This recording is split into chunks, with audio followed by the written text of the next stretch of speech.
안녕하세요. 저는 20대 후반 남자입니다. 가족들도 아무도 모르는 이야기인데 이렇게 사연을 통해서 제 마음의 짐이라도 덜어보고자 한번 남겨보려고 합니다. 저에게는 친형같이 가깝게 지내던 친척형이 한 명 있습니다. 나이 차가 얼마 나지 않지만 저보다 더 어른스러운 성격 때문인지 친척형을 옛날부터 잘 따르고 있었어요. 친척형이 결혼을 하게 된다는 소식을 전해왔고 명절날 결혼할 여자를 소개시켜준다고 당시 여자친구였던 형수님을 집에 데려온 적이 있어요. 형수님을 처음 본 그날에 저는 정말 그 자리에서 거품 물고 기절할 뻔했습니다. 왜냐하면 형수님은 당시에 가족들하고 떨어져 혼자 자취생활을 하고 있던 저와 깊은 사이였던 여자였기 때문입니다. 결혼할 애인이 있다는 건 알았지만 그게 다른 사람도 아니고 바로 저의 친척형이라고는 정말 꿈에도 생각해 본 적 없었거든요. 형수님도 저를 보고 많이 당황했습니다. 눈동자가 떨리면서 제 시선을 피하려고 노력하더라고요. 온 가족이 모여있던 그날 형수님은 제 쪽으로는 고개 한 번 돌리지 못하고 있었습니다. 혹시나 제가 아는 척이라도 할까봐 좌불안석 당황하고 있다는 게 제가 눈치를 챌 정도로 티가 났으니까요. 아무튼 친척형은 그날 저녁에 이제 여자친구도 집에 가봐야 하지 않겠냐며 형수님을 데리고 일찍 집에서 출발했습니다. 그리고 그날 저녁 잠들기 직전에 형수님에게서 문자 메시지가 한 통 왔어요. 제발 우리 관계를 비밀로 해달라고요. 저도 친척형의 행복을 바라는 사람이고 괜히 가족들 사이에서 시끄럽게 일 만들기 싫다고 그렇게 하겠다고 약속을 했습니다. 형수님하고 제가 만나게 된 건 제가 자취생활을 하면서 대학교 졸업을 준비하던 당시였습니다. 원래는 타지에서 고생하는데 집이라도 좀 괜찮은 곳에서 사는 게 좋지 않겠냐고 해서 부모님이 조금 지원을 해주셔서 투룸 빌라를 월세로 빌려서 살고 있었는데 졸업반이 되니까 공부한다고 어디 놀러 다니기도 뭐하더라고요. 일단 졸업부터 하고 나서 신나게 놀 생각이었는데 대학교를 졸업해버리면 부모님 지원도 끊어질 것 같아서 부모님 몰래 살던 투룸 빌라를 떠나 작은 원룸촌으로 이사를 했습니다. 월세가 차이가 있기 때문에 그 돈을 모아서 졸업 후에 놀러 다닐 때 쓸 계획이었어요. 그 원룸촌이 학교 근처에 있는 게 아니라 지하철역 근처에 있던 곳이었는데 그러다 보니 대학생뿐만 아니라 혼자서 자취하는 직장인들도 많이 사는 그런 곳이었습니다. 아무튼 그쪽으로 이사해서 지내고 있었는데 학교에서 졸업과제 준비한다고 늦게까지 남아있다가 새벽이 다 되어가는 시간쯤에 귀가를 한 적이 있었는데 제 방으로 올라오는 계단 구석에서 만취해서 정신 못 차리고 있는 여자가 한 명 있었어요. 계단이 층에서 층으로 올라갈 때 한 번 꺾이는 부분이 있잖아요. 거기 구석에 쪼그려 앉아 있어서 저는 거기에 사람이 있을 거라고는 상상도 못했고 그 여자를 발견했을 때 머리로 얼굴을 가리고 앉아 있어서 비명을 지를 만큼 깜짝 놀랐습니다. 보통 그런 데서 사람이 있을 거라고 생각하고 계단을 올라가는 사람은 없을 것 아니에요? 술에 뻗어 있는 여자라는 걸 확인하고 놀란 가슴을 진정시킨 뒤에 그냥 지나쳐갈까도 했는데 당시에 워낙 뒤숭숭한 뉴스도 많이 나오고 해서 그냥 두고 갈 수가 없더라고요. 무슨 정의감 때문에 그랬는지는 모르겠는데 작은 센서 등 하나로 계단을 비추는 작은 불빛이었지만 그 불빛이 그녀의 아름다움을 보여주기에는 충분했습니다. 뇌리에 강하게 기억될 만큼 아름다운 그녀의 외모 때문에 저도 모르게 그녀를 흔들어 깨워보려고 했습니다. 술을 얼마나 마신 건지 아무리 흔들어 깨워도 일어나지 않길래 포기하고 두고 갈까도 했는데 눈을 감고 있는 모습이 잠자는 숲속의 공주가 이런 느낌이지 않을까 하는 생각이 들 정도로 예뻐서 자리를 떠날 수가 없었습니다. 다행히 얼마 안 있어서 그녀가 깨어났어요. 정신이 드냐고 물어봤는데 술 기운이 아직도 한가득인 건지 눈을 반쯤 개슴츠레 뜨고 있는 모습이 정신을 차린 것 같지는 않았습니다. 그러더니 갑자기 화장실에 가고 싶다고 하는 거예요. 그녀에게 몇 호에 사느냐고 물어봤는데 알려주지를 않아서 계단에다가 실수를 하게 만드는 것보다는 낫겠지 싶어서 그녀를 부축해서 제 방으로 들어갔습니다. 한참이 지났는데도 물 내리는 소리도 들리지 않고 화장실 문 너머 안쪽은 쥐죽은 듯이 조용하더라고요. 무슨 일이 있나 걱정이 되어서 조심조심 문을 열어서 안쪽을 살펴봤는데 다행히 별일은 아니었고 화장실을 가고 싶다던 그녀는 그냥 화장실에서 다시 잠에 들어 있었습니다. 원룸인데 화장실이 커봐야 얼마나 크겠어요. 그 좁아터진 화장실에 낑겨 있는 것처럼 옹색하게 잠든 모습을 보니 잠이라도 편하게 재워야겠다는 생각에 다시 그녀를 들쳐 업고 나와서 그녀를 제 침대에 눕혔습니다. 덕분에 침대까지 빼앗겨 버려서 저는 차가운 바닥에서 잠을 청해야 했어요. 다음날 아침이 되고 나서 아주 한바탕 난리가 났습니다. 저도 피곤했어서 세상 모르고 자고 있었는데 그녀가 저를 걷어차더니 너 뭐하는 자식이냐, 여긴 어디고 나를 왜 여기에 데리고 온 거냐 하면서 소리를 고래고래 지르더라고요.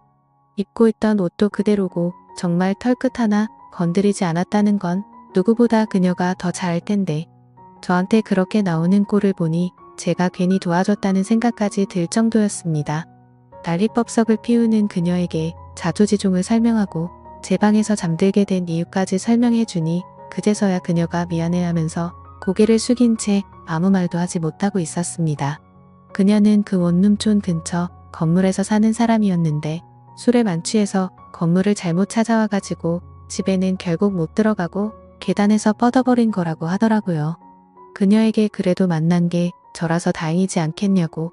다른 사람이었으면 아주 큰일 날 수도 있었다고 빈정대니 그녀가 또 고개를 숙인 채 아무 말도 못하면서 부끄러워하는데 술에 잔뜩 취해서 일어난 사람치고 그 모습이 너무 예뻐서 저도 그녀를 더는 괴롭히지 말아야겠다는 생각을 했습니다. 그녀를 집에 돌려보내고 나니 한바탕 난리통을 겪은 걸 생각해보니 그녀가 자꾸 생각나더라고요. 이 원룸으로 이사오고 나서 여자가 드나든 건 그녀가 처음이었고 은은하게 남아있는 그녀가 쓰는 향수의 잔향이 남아서 그런가 그날 내내 자꾸 그녀가 떠올랐습니다. 베개에 묻어있는 그녀의 머리카락 몇 가닥 때문에 제 방에 여자가 다녀갔다는 사실이 더욱 더 진짜처럼 느껴졌어요. 그리고 그 다음날도 학교에서 밤늦게까지 있다가 집에 들어왔는데 이번에도 그녀가 계단에서 앉아있더라고요. 이번에는 술에 취한 게 아니고 한 손에는 비타민 음료 한 상자를 들고 있었습니다. 도와줬는데 그냥 모르는 척하는 게 실례인 것 같았다고 그래서 보답이라도 할 겸해서 비타민 음료를 사서 저를 기다리고 있던 거예요. 제가 언제 돌아올 줄 알고 기다리고 있었냐 물으니 오늘 안 들어왔으면 내일이라도 다시 올 생각이었다고 하는데 그녀는 예쁜 얼굴만큼 됨됨이도 괜찮고 마음이 참 착한 사람이구나 하는 생각이 들었습니다. 그런데 그날 했던 일이나 사과할 문제가 아니고 이미 처음 만난 그때부터 그녀와 저는 서로에게 강하게 끌렸던 것 같습니다. 그날 서로의 연락처를 교환했고 그 뒤로도 그녀가 퇴근 후 저는 학교에서 끝난 후 둘이서 만나 데이트 비슷하게 식사도 같이 하고 영화관도 다니면서 시간을 보냈습니다. 그렇게 몇 번 밖에서 만나다가 식사도 언젠가부터 그녀가 직접 차려준 밥을 먹고 영화도 영화관이 아니라 한 명이 겨우 누울 만한 침대에 누워서 노트북을 사용해서 영화를 보고 그런 시기였습니다. 정말 자연스럽게 어느 순간부터는 매일 아침 같은 공간에서 아침을 맞이하는 연인 같은 관계가 되어 있었습니다. 서로 타지에서 느끼는 외로움을 달래주고 힘들거나 기쁜 순간을 함께 공유하는 그런 사이가 된 것이죠. 하지만 직장인인 그녀에 비해 저는 아직 졸업을 준비하는 대학생이었기 때문에 그녀와의 관계가 쉽지만은 않았습니다. 일단 금전적인 부분에서도 전부 그녀가 부담을 해야 했고 저도 졸업을 앞두고 있던 시점이었기 때문에 아르바이트를 할 만한 여유가 없었기 때문에 날이 갈수록 그녀의 부담은 더해져 갔습니다.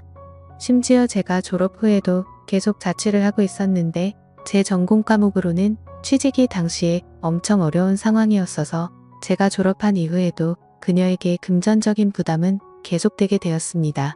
그녀도 사실 타지에서 올라와서 돈 아끼며 모을 생각으로 이 좁아터진 원룸 생활을 하고 있던 것이었기 때문에 그녀에게도 저와의 관계가 쉽지만은 않았을 겁니다. 그녀와 저는 정말 첫눈에 강하게 끌려 불같이 사랑했지만 그때 당시의 현실의 벽을 이겨낼 방법은 전혀 보이질 않았고 결국 자격지심에 찌든 저와 현실의 벽에 부딪힌 그녀는 서로가 행복하게 잘 지냈으면 좋겠다는 합의와의 이별을 하게 되었습니다. 마침 그녀에게 좋은 관계로 만나는 사람이 생길 것 같다고 이제 우리는 여기서 그만하는 게 어떠냐고 하는 말에 저는 질투심 때문인지 그녀에게 아무한테나 그렇게 마음 막 쉽게 주는 여자였냐고 심한 말을 하면서 마지막은 좋지 못하게 헤어지게 되었습니다.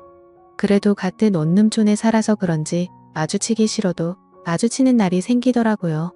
밤늦게 집에 들어가는데 그녀가 어떤 남자와 나란히 서서 걸어가는 모습을 보고 저도 그녀를 놓아주기로 생각했고 이 원룸촌에서 지내는 것보다 본가로 돌아가는 게 낫지 않겠냐 하는 생각이 들어 원룸 생활도 정리하고 고향으로 돌아왔습니다. 그리고 그때 그녀와 같이 걷고 있던 그 남자가 제 친척형이었다는 사실은 당연히 알 턱이 없었죠. 그녀와 다시 만났을 때 그녀는 제가 친형처럼 따르는 친척형의 아내가 되는 저에게는 형수님이 될 사람이 되어 있었어요.